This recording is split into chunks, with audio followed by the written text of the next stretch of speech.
நீங்கள் பார்த்துக் கொண்டிருப்பது ஃபிளிக் கிளவுட். வணக்கம் and welcome to the show வினோதமான மனிதர்கள். நியூ ஜெர்சியை சேர்ந்த ஆல் ஹெர்பன்றவர் 92 வருஷமா தூங்கலையாம். சைனாவை சேர்ந்த லீ சின் அப்படிங்கிறவருக்கு 256 வயசாம். லியூ த்ரூ அப்படிங்கிற மலேசியாக்காரருக்கு மெட்டல் ஆப்ஜெக்ட்ஸை ஈர்க்கக்கூடிய காந்த சக்தி அவருடைய உடம்புலயே இருக்கான். இது மட்டும் இல்லாம மின்னல் தாக்கி பெரிய மியூசிக் வித்வானா மாறி இருக்காரு டானி சிகாரியோ. இப்படி உலகம் முழுக்க பல வினோதமான மனிதர்கள் இருக்கத்தான் செய்யறாங்க. நம்ம ஊர்லயும் இப்படி விசித்திரமான பழக்கங்களும் வினோதமான வழக்கங்களும் கொண்ட வினோதமான மனிதர்களை தான் நம்ம ஷோல பாத்துட்டு இருக்கோம். அந்த வகையில இன்னைக்கு ஷோக்கு போறதுக்கு முன்னாடி லாஸ்ட் 2 எபிசோட்ஸ்ல பார்த்த வினோதமான மனிதர்கள் பத்தின ஒரு சின்ன ரீகேப். அப்போ எனக்கு ஒரு 10 வயசு இருக்கும். பெட்ரோல் வாங்கிட்டு சொல்லி அனுப்பிச்சாங்க. நான் பெட்ரோல் வாங்க போனேன். வாங்கிட்டு வரும்போது மோந்து பார்த்தேன். எனக்கு அந்த ஸ்மெல்லு ரொம்ப பிடிச்சிருந்தது.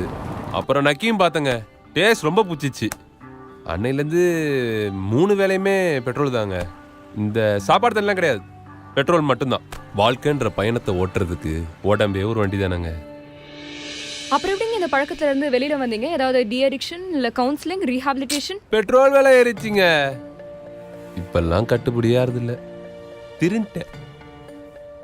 பெட்ரோல்லாம் குடியறதில்லை, டீசலுக்கு மாறிட்டேன். 1987 மெட்ராஸையே கலக்கிக்கிட்டு இருந்த சீரியல் கில்லர் ரஸ்னாவை பார்த்தாலே கையெல்லாம் சும்மா கிடுகிடுன்னு நடுங்கும். ராத்திரி நேரத்தில் ரஸ்னாவை குடிச்சிட்டு உலாவர சொல்ல பாதி ரஸ்னா காலியாகும் போது எவனை பார்க்குறனோ அவனை போட்டு தள்ளிடுவேன். மீதி ரஸ்னாவை அவன் வாயில் ஊற்றிட்டு கூலாக நடந்து போயிட்டே இருப்பேன். அதெல்லாம் ஒரு காலம்ப்பா. நானும் கோல்ட் ஸ்பாட் கோவிந்தனும் பாயிண்ட்ஸ் வச்சு மர்டர் பண்ணுவோம். 28 வருஷமா ஜெயிலில் இருந்துட்டு இப்போ தான் வந்திருக்கேன். பண்ண கொலைகளை எல்லாம் வச்சு ரசனையான ரசனா என்ற புத்தகத்தை எழுதியிருக்கேன். அதனை அடுத்த வாரம் வெளியிடுகிறோம். அதாம்மா நம்ம அசிஸ்டன்ட் கமிஷனர் தான் வெளியிடுறாரு. ரசனா எடுத்துக்கங்க. குடிங்க குடிங்க.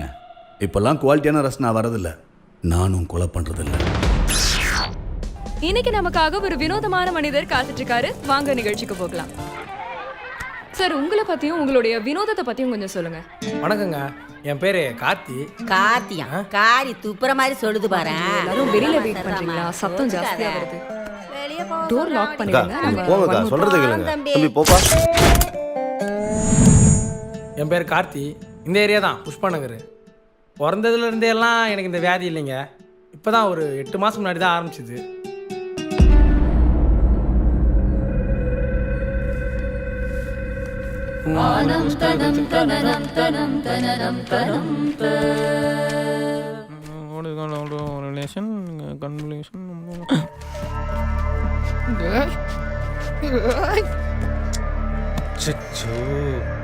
போச்சா? Holy crap.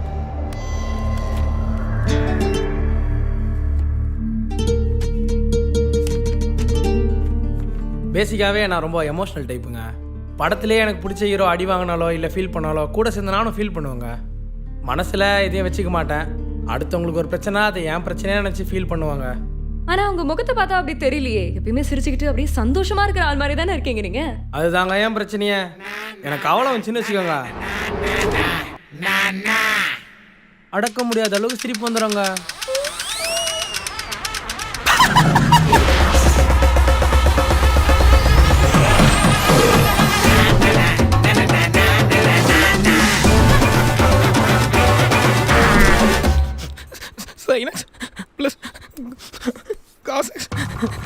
மச்சான், டாப்பர் பையனே ஃபெயில் ஆயிடும்னு அழுதுட்டு இருக்கான். கார்த்தியை பாரு,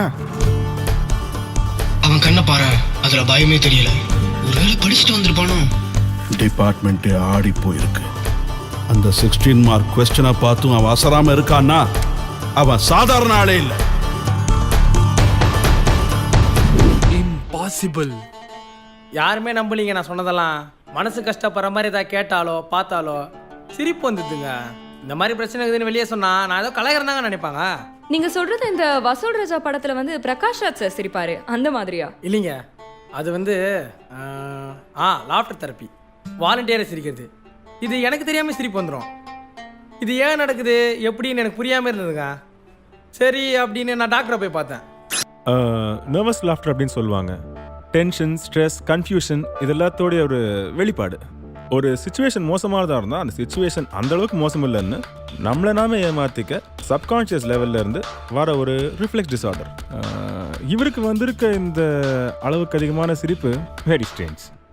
டாக்டர்கிட்ட போயாச்சு. அப்புறம் வீட்டில் இருக்கிற பெரியவங்களாம் சேர்ந்து வீரபத்ரம் கோயிலுக்கு கூட்டு போய் கயிறு கட்டினாங்க. 6 மாதம் வேறு